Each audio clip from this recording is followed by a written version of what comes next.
dihindari oleh Gaban dengan sangat mudah. Luffy pun memuji pria tua yang ada di hadapannya itu, karena walau sudah berusia sangat renta, tapi dia masih mampu bergerak dengan kecepatan tinggi. Selain pergerakan tubuh, menurut Luffy, yang patut dipuji juga darinya adalah Kenbun Shakuhaki yang sangat hebat. Sebab tadi juga Luffy menggunakan Kenbun Shakuhaki untuk melihat pergerakan Gaban. Namun rupanya, Kenbun Shakuhaki Gaban bisa melihat masa depan lebih jauh dari Luffy, sehingga dia masih bisa mengungguli gerakan Luffy dan juga menghindarinya. Gaban pun tertawa lalu meminta Luffy untuk lebih serius, karena menurutnya akan sia-sia saja bila Luffy terus mencoba merebut kunci dengan cara seperti itu.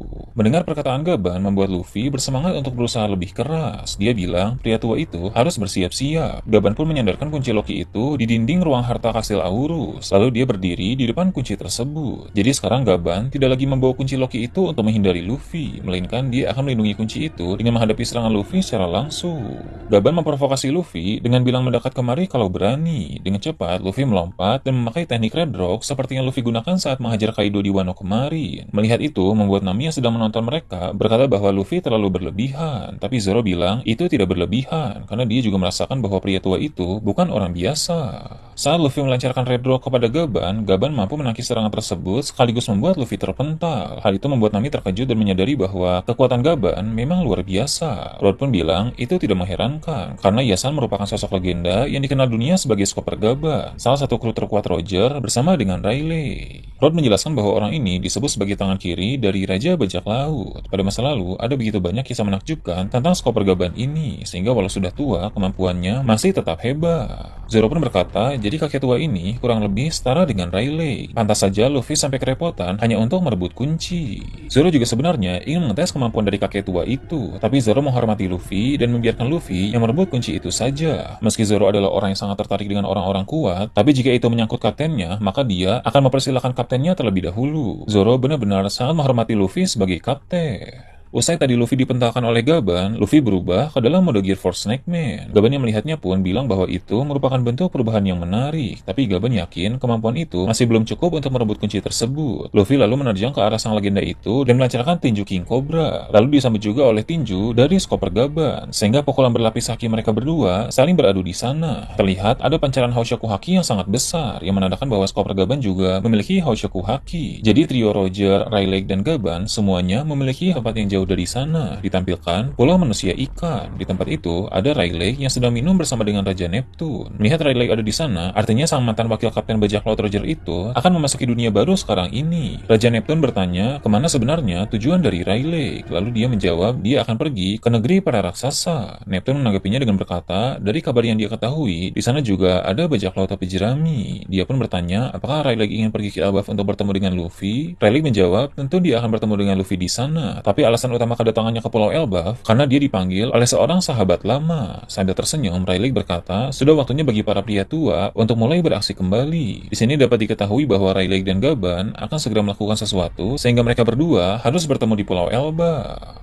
Beralih ke tempat lain, di suatu wilayah di lautan, ada kapal bajak laut Akagami yang sedang berlayar. Di atas kapal itu, mereka membahas tentang berbagai hal, termasuk soal Skopper Gaban yang ada di Pulau Elbaf. Ketika membicarakan itu, ada kilas balik singkat yang memperlihatkan pertemuan Shanks dengan Gaban beberapa hari yang lalu saat di Pulau Elbaf. Shanks sangat senang bisa berjumpa dengan Gaban setelah sekian lama. Si rambut merah itu berkata, dia sudah beberapa kali mengunjungi Elbaf, tapi baru kali ini mereka berdua bisa bertemu. Gaban pun bilang, itu adalah hal yang wajar, karena Elbaf memang sangat luas, sehingga bukan hal mudah untuk bertemu secara kebetulan di tempat tersebut. Selain itu, meski dia tinggal di Elbaf, tapi Gaban bukan orang yang terus-menerus berdiam diri di negeri tersebut. Dia juga sesekali pergi ke dunia luar untuk melakukan berbagai hal, sehingga ada kemungkinan saat Shanks datang pada masa lalu, kebetulan Gaban sedang berada di luar. Kilas balik singkat itu pun berakhir, dan cerita kembali ke kapal bajak laut Akagami saat ini. Shanks bilang kepada para krunya bahwa dia senang mengetahui Gaban tinggal di Elbaf. Shanks yakin dengan adanya Gaban, Elbaf bisa menjadi lebih aman. Memang dia tahu bahwa Skopper Gaban tidak akan ikut campur dalam konflik internal Elbaf. Jadi jika ada kekacauan yang diakibatkan oleh para raksasa di sana, Gaban tidak akan melibatkan diri karena itu adalah urusan bangsa Elbaf. Sebab Replay sebagai kekasih Gaban bilang bahwa jika ada masalah internal yang diakibatkan oleh sesama bangsa Elbaf, maka biarkan saja mereka menyelesaikan masalah itu. Namun jika ada masalah yang ditimbulkan dari luar, maka Gaban bisa ikut campur. Sang Spoon di sana bilang, jika Elbaf mengalami gangguan dari pihak luar, maka orang yang pertama kali beraksi tentu adalah Skopper Gaban. Para kru Sang Spoon bilang, mereka juga terkejut bisa melihat Gaban secara langsung. Mereka tahu dia merupakan sosok legendaris yang sangat luar biasa. Pada masa lalu, tak terhitung ada berapa banyak hal besar yang pernah Gaban lakukan sebagai tangan kiri Roger, sehingga reputasinya memang sangat menakjubkan. Sebagai orang yang pernah melihat banyak aksi Gaban dulu, Sang Spoon membenarkan hal itu. Si rambut merah juga berkata, tapi karena sekarang Gaban sudah tua, maka tentu kemampuannya tidak lagi sebaik dulu. Meski begitu, Sans tetap yakin kekuatan Gaban saat ini tetap tidak bisa diremehkan. Lalu Ben Beckman berkata, berhubung sekarang Luffy juga berada di Elbaf, maka ada kemungkinan dia telah bertemu dengan Skopper Gaban. Sans tersenyum dan bilang, itu tentu saja. Menurutnya, jika Gaban melihat Luffy, maka Gaban pasti akan merasa bernostalgia karena teringat kembali akan sosok Kapten Roger, karena Luffy dan Roger memang sangat mirip. Di kunjungan Sans beberapa waktu yang lalu, Sans memang berpesan kepada Gaban, jika Luffy nanti datang ke Elbaf, maka jangan segan-segan untuk mengetes kemampuan Luffy. Tidak usah ragu untuk bertulis, memperlihatkan ruangan otoritas tempat para Gorosei sedang berada saat ini. Di sana, mereka sedang membicarakan tentang Pulau Elbaf. Menurut Warkuri, ada rumor bahwa Skopper Gaban tinggal di negeri itu. Mars pun menanggapinya dengan bilang, jika itu memang benar, maka akan merepotkan bila nanti orang seperti Gaban ikut campur masalah di Elbaf. Apalagi di sana pun ada Luffy, yang kemungkinan besar akan ikut campur dengan konflik yang terjadi.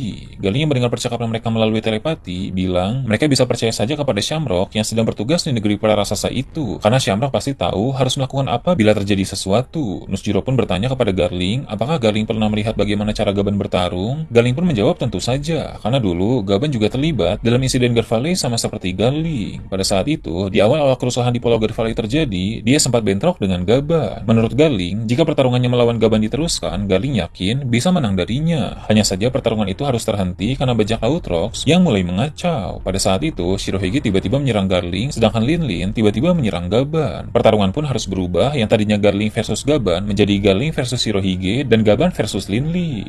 Pertempuran di Gun Valley memang sangat kacau, sehingga pertarungannya selalu berganti-ganti lawan, karena memang terlalu banyak orang kuat yang ada di sana. Ada saat di mana Garling melawan Gaban, ada saat di mana Garling melawan Shirohige, bahkan ada pula momen di mana Garling sempat bentrok dengan Roger. Menurut Garling, kalau dari segi kekuatan, Roger dan Shirohige masih di atas Gaban, karena Garling merasa lebih kesulitan melawan Shirohige dan Roger dibanding saat melawan Gaban. Meski begitu, menurut Garling, Gaban bukan orang yang bisa diremehkan. Jadi jika anaknya yaitu Shamrock bertemu dengan Gaban di Elbaf, maka Shamrock harus langsung serius. Jupiter yang mendengar penjelasan dari Garling pun bilang, trio Roger, Rayleigh, dan Gaban memang tidak ada yang bisa diremehkan. Meski Rayleigh dan Gaban kini sudah tua, tapi tetap kemampuan bertarung mereka masih sangat hebat. Setelah itu, cerita kembali ke Pulau Elbaf, memperlihatkan ruang harta di dalam kastil Aurus. Di tempat tersebut, Luffy dalam mode Gear Force Snakeman sama sekali bukan tandingan Gaban. Dia masih belum bisa mengambil kunci yang dilindungi oleh kakek tua itu. Gaban pun lagi-lagi memprovokasi Luffy dengan bertanya, apa hanya itu kemampuan dari Luffy? Gaban juga bilang, dia sebenarnya seorang pengguna senjata. Namun tanpa memakai kedua kapaknya sekalipun, Luffy sudah terlihat kerepotan. Luffy pun menanggapinya dengan berkata bahwa dia akan segera mengakhiri permainan ini, karena dia juga harus buru-buru untuk pergi melepas rantai Loki sesuai perjanjian. Gaban lalu bilang, coba saja kalau bisa. Mengetahui Gear 4 tidak efektif, Luffy segera berubah ke dalam mode Gear 5. Gaban pun tersenyum dan berkata bahwa dia bisa merasakan kekuatan Luffy mengalami peningkatan yang drastis dalam mode ini. Dia juga menambahkan, jadi inilah kekuatan Dewa Matahari Nika milik sang Joy Boy. Gaban pun mulai menggunakan kedua kapaknya dan mulai serius dalam pertarungan ini. Gaban tahu bahwa wujud Dewa Nika milik Luffy itu adalah wujud